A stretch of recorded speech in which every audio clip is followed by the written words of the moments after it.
WhatsApp guys, आज हम देखेंगे proof that Ashwatthama is still alive. कल की इंट्रोड्यूसिंग अश्वत्थामा। तो भाई मूवी आ रही है, कल रिलीज हो जाएगी 27 से ना कल। हम भी कुछ नहीं पता, क्या पता कल ही देख के आएगा। तो उसके ऊपर व्लॉग आएगा दीपक अलावत, हमारे जो चैनल है उसके ऊपर।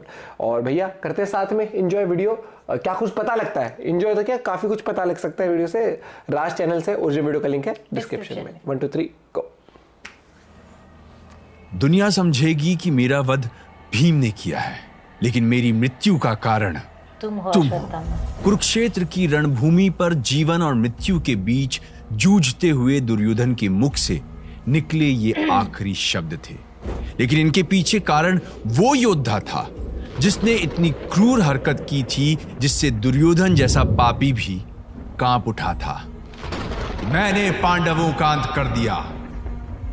ये सुनकर 2 पलों के लिए दुर्योधन बड़ा खुश हुआ था। जो काम 100 कौरव नहीं कर पाए वो एक अकेला योद्धा कैसे कर सकता है। लेकिन जब उसे सच्चाई पता चली तब उसकी उत्सुकता गुस्से और घिन में बदल गई। उसकी आंखों में डर और निराशा के आंसू आ गए। ओ मूर्ख, ये कैसा अनर्थ कर दिया तूने। ये पांडव नहीं है। उस एक क्षण में वो योद्धा महाभारत का सबसे क्रूर और पापी योद्धा बन चुका था। वो योद्धा जो रुद्र का रूप था, जो पांडव सेना को अकेले ही पराजित कर सकता था। उसे स्वयं श्री कृष्ण ने एक श्राप दिया जिसकी कहानी युगों युगों से सुनाई जा रही है। वो कहानी उस योद्धा की है जो सर पर मणि धारण किए जन्मा, गुरु द्रोण का पुत्र, स्वयं भगवान शिव का अंश अश्वत्थामा, जो शायद आज 5000 साल बाद भी हमारे बीच कहीं जिंदा है।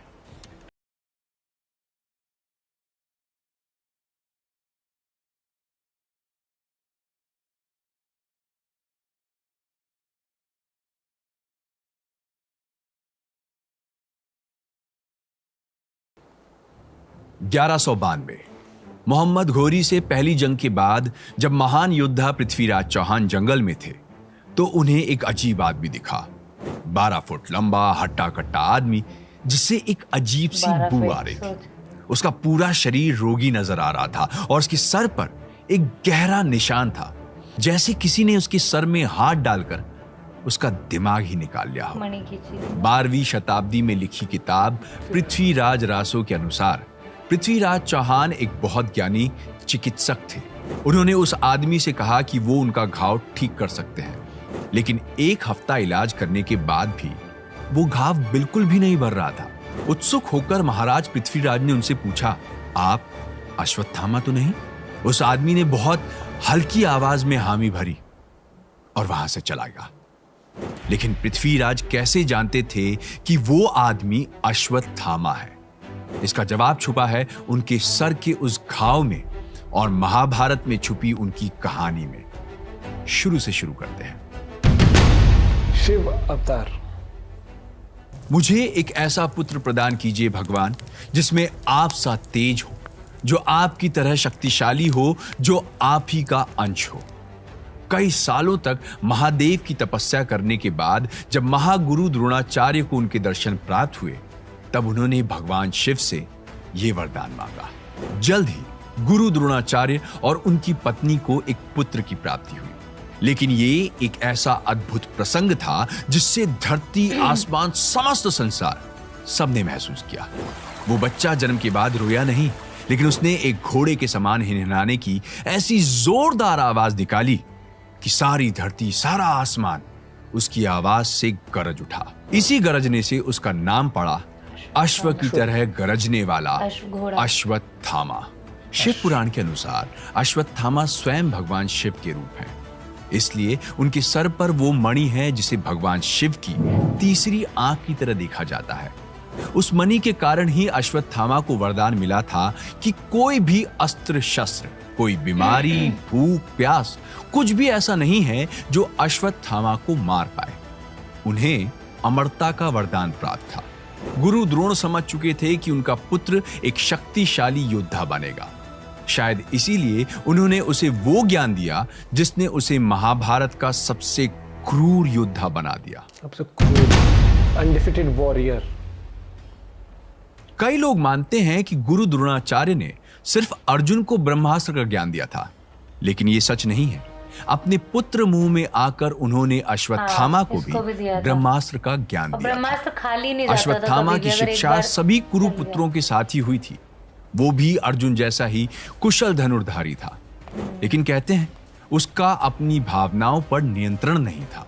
शिवांश होने की वजह से उसकी भावनाएं तीव्र होती थी, चाहे वो गुस्सा हो या अहंकार। लेकिन युद्ध भूमि पर बार बार अश्वत्थामा ने अपनी कुशलता साबित की। अपने पिता और परम मित्र दुर्योधन का साथ देने के लिए अश्वत्थामा कौरवों की तरफ से लड़ा था।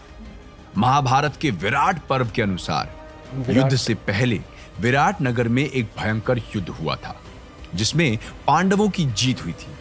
लेकिन कई लोग ये नहीं जानते कि उस युद्ध में दो कुशल धनुर्धारी अर्जुन और अश्वत्थामा आमने सामने आए थे। दोनों में एक भीषण युद्ध हुआ। अर्जुन की तरह ही अश्वत्थामा भी अपने सारे तीरों को एक ही सीधी लकीर में चला सकता था, लेकिन आखिर में अश्वत्थामा के तीर समाप्त हो गए और उसे पीछे हटना पड़ा। महाभारत के युद्ध में अश्वत्थामा ने भीम, युधिष्ठिर, धृष्टद्युम्न सभी को कई बार हराया। वो अकेला योद्धा था जो घटोत्कच और उसके मायावी असुरों से डरा नहीं। इतने विशाल और शक्तिशाली योद्धा को अश्वत्थामा ने अकेले ही हरा दिया।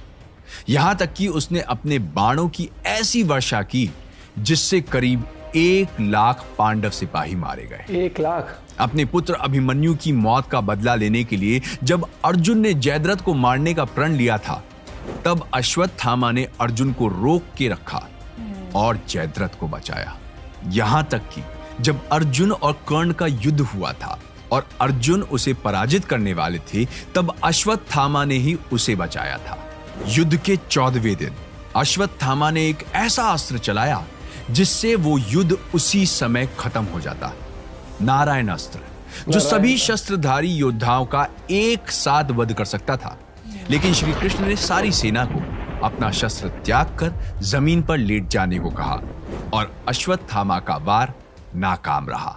माना जाता है कि अगर अश्वत्थामा का क्रोध अपनी हद पार कर देता तो वो पूरे युद्ध को अकेले ही खत्म कर सकता था और जल्द ही वो समय करीब आ रहा था।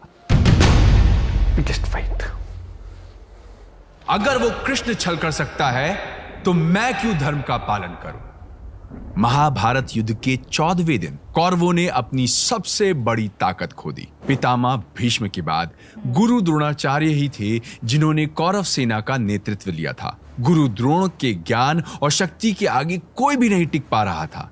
उन्हें हराना असंभव था, इसलिए श्री कृष्ण ने छल से उन्हें शस्त्रहीन करवाया और धृष्टद्युम्न ने उनका वध कर दिया। जब अश्वत्थामा को यह बात पता चली, वो क्रोध से भर चुका था, लेकिन फिर भी उसने दुर्योधन को युद्ध रोकने और पांडवों से सुलह करने की विनती की। अश्वत्थामा नहीं चाहता था कि वो और लोगों को खोए, अपने परम मित्र दुर्योधन को खोए, लेकिन आखिर वही हुआ।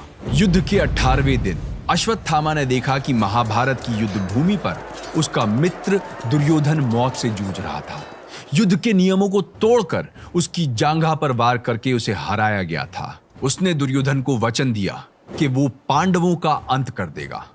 पांडवों के शिविर पर पहुंचते ही अश्वत्थामा ने भगवान शिव की आराधना की। उन्होंने अश्वत्थामा को आशीर्वाद दिया, जिसके बाद अश्वत्थामा अपने रुद्र रूप में आ चुका था। उसका गुस्सा, उसकी शक्तियां अपनी सारी सीमाएं पार कर चुकी थी। देर रात में वो पांडवों के शिविर में घुसा और उसके रास्ते में जो भी आया उसने उनका वध कर दिया। अश्वत्थामा ने अकेले ही धृष्टद्युम्न और शिखंडी जैसे महारथी योद्धाओं को हरा दिया और सारी पांडव सेना को नष्ट कर दिया। सभी तंबुओं में आग लगा दी। सोते हुए कई सिपाही जल गए। अपने पिता की मृत्यु का बदला लेने के लिए उसने धृष्टद्युम्न को मार मार कर उसके सर को कुचल दिया। आखिर में वो एक छोटे तंबू में घुसा जहां 5 लोग सो रहे थे। अंधेरे में उन्हें पांडव समझकर अश्वत्थामा ने उन 5 का वध कर दिया और एक को भीम समझकर उसका सर धड़ से अलग करके दुर्योधन के पास ले गया। सर से पांव तक खून से लथपथ अश्वत्थामा को तब पता चला कि उसने पांडव नहीं उनके पुत्रों का वध कर दिया है। अगली सुबह जब पांडव अपने शिविर में लौटे तो वहां का नजारा देख उनकी आत्मा कांप उठी। सब कुछ तहस नहस था। उनकी सारी सेना ध्वस्त हो चुकी थी और उनके पुत्रों का वध हो चुका था। पांचों पांडवों की आंखों से अब आंसू नहीं, क्रोध की अग्नि बह रही थी। वो आग जो अश्वत्थामा को भस्म कर देना चाहती थी, लेकिन उसके वरदान के कारण अश्वत्थामा को कोई नहीं हरा सकता था। एक घमासान युद्ध की शुरुआत हुई। अपने पिता की दी गई चेतावनी को नजरअंदाज करते हुए अश्वत्थामा ने ब्रह्मास्त्र इस्तेमाल करने का निर्णय लिया था। एक ऐसा अस्त्र जो समस्त संसार को तबाह कर सकता था। वहां श्री कृष्ण ने भी अर्जुन को ब्रह्मास्त्र इस्तेमाल करने की सलाह दी। अपने अंदर भीषण आग लिए वो दोनों अस्त्र एक दूसरे से टकराने ही वाले थे कि उसी समय गुरु वेद व्यास वहां आ गए और उन्होंने अपनी शक्तियों से दोनों को रोक लिया।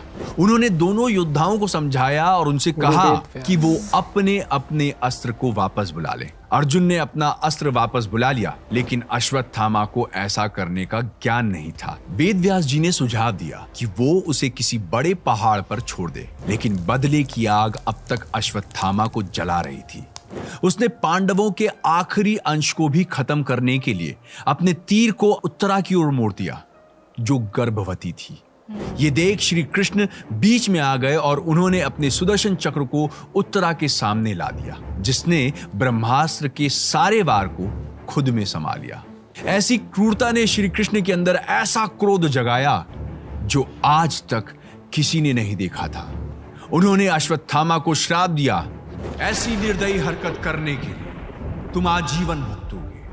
तुम्हें कुष्ठ रोग लगेगा जो तुम्हारी त्वचा को सड़ा देगा। लोग तुम्हें देखकर भाग जाएंगे। तुम्हारा शरीर छाले और घावों से ढक जाएगा, जहां से खून और गंदगी हमेशा बहती रहेगी। कोई भी तुम्हारी मदद नहीं करेगा, ना कोई तुम्हें खाना देगा, ना सहारा।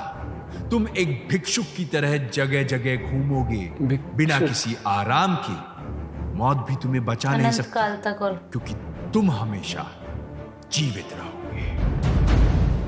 ये कहकर उन्होंने भीम को आदेश दिया कि वो अश्वत्थामा के सर में लगी मणि को उखाड़ दे। और तब से आज तक माना जाता है कि अश्वत्थामा इस पृथ्वी पर भटक रहे हैं। माना जाता है कि वो इंतजार कर रहे हैं भगवान विष्णु के आखिरी अवतार कल्कि अवतार का, जिनकी सहायता कर वो इस संसार को कलयुग के रोग से मुक्त करेंगे और अपने आप को भी।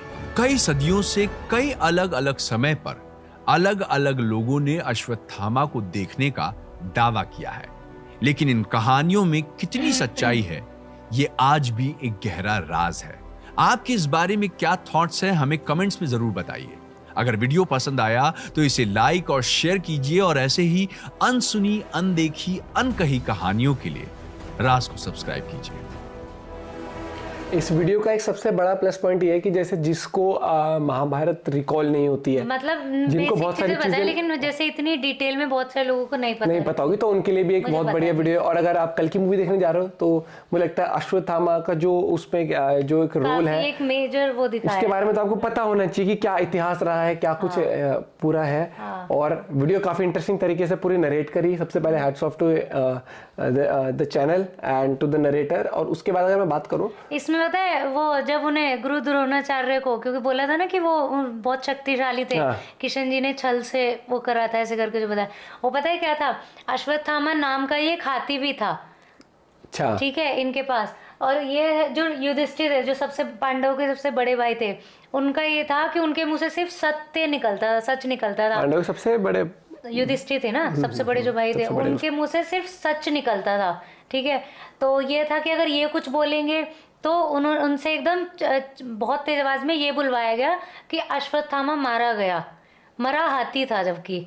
तो इस वजह से फिर वो वीक पड़ गए थे जो गुरु द्रोणाचार्य थे। तो फिर वो हो गया था, वो छोड़, जैसे एकदम पता चला वो छोड़ दिया ना उन्होंने हाथ से शस्त्र अपने।